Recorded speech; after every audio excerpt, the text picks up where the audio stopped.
Isda na ginamit natin. So, pwede nyo gamitin yung galunggong, tilapia, anong isda yung available sa market. So, ito yung ginamit ko, sibas, kasi ito yung available dito and ito yung mura dito. So, una, nilinisan muna natin siya. Tapos, lalagyan natin ng salt.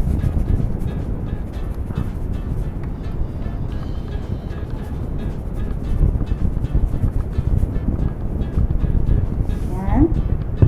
Tapos, lalagyan natin siya ng onions.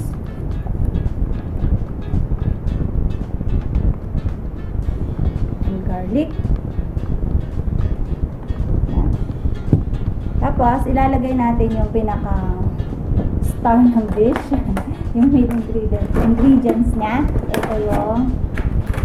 Ito yung kalamyas. So, yan. So, binili ko ito nung umuwi ako. Sa Mindoro ako nakabili nito. So, ito yung nilalagay namin sa sinaing na isda. Lalagyan natin siya. Tansyahin mo lang. Yan. So, yan. Okay na yan.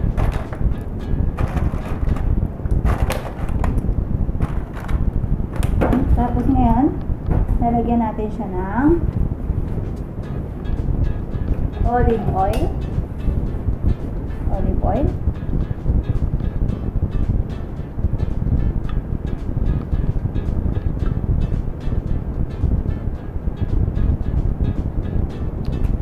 Okay. 3 cups of water.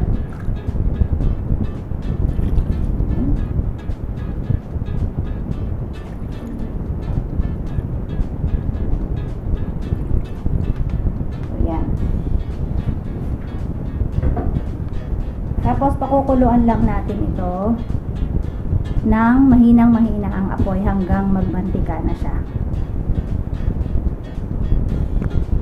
Pakukuluan muna natin siya at pag kumulo na, saka natin hihinaan yung apoy. So, yung original na sinaing na isda is walang olive oil. So, nilagyan ko lang siya.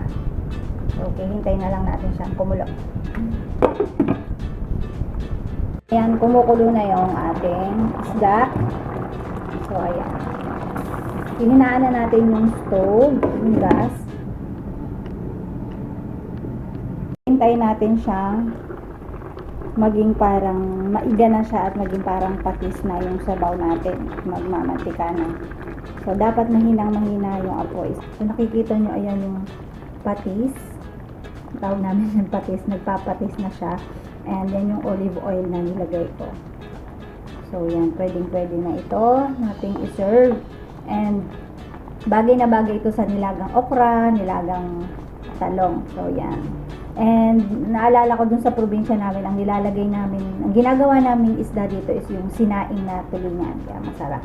So, yan. Ready to serve na po ito. Ito na po yung ating sinaing na isda. So, yan ang sarap. Nakita niyo yung mga patis niyan. And yung olive oil, nagsama-sama na dyan. At yun yung ating kalamyas na medyo maasim-asim siya pag naluto. So, yan. Pwede rin, kung wala yung kalamyas na makukuha, pwede nating i-replace dito is yung kamatis. So, yan guys. Sana ma-try nyo po. Salamat sa panonood.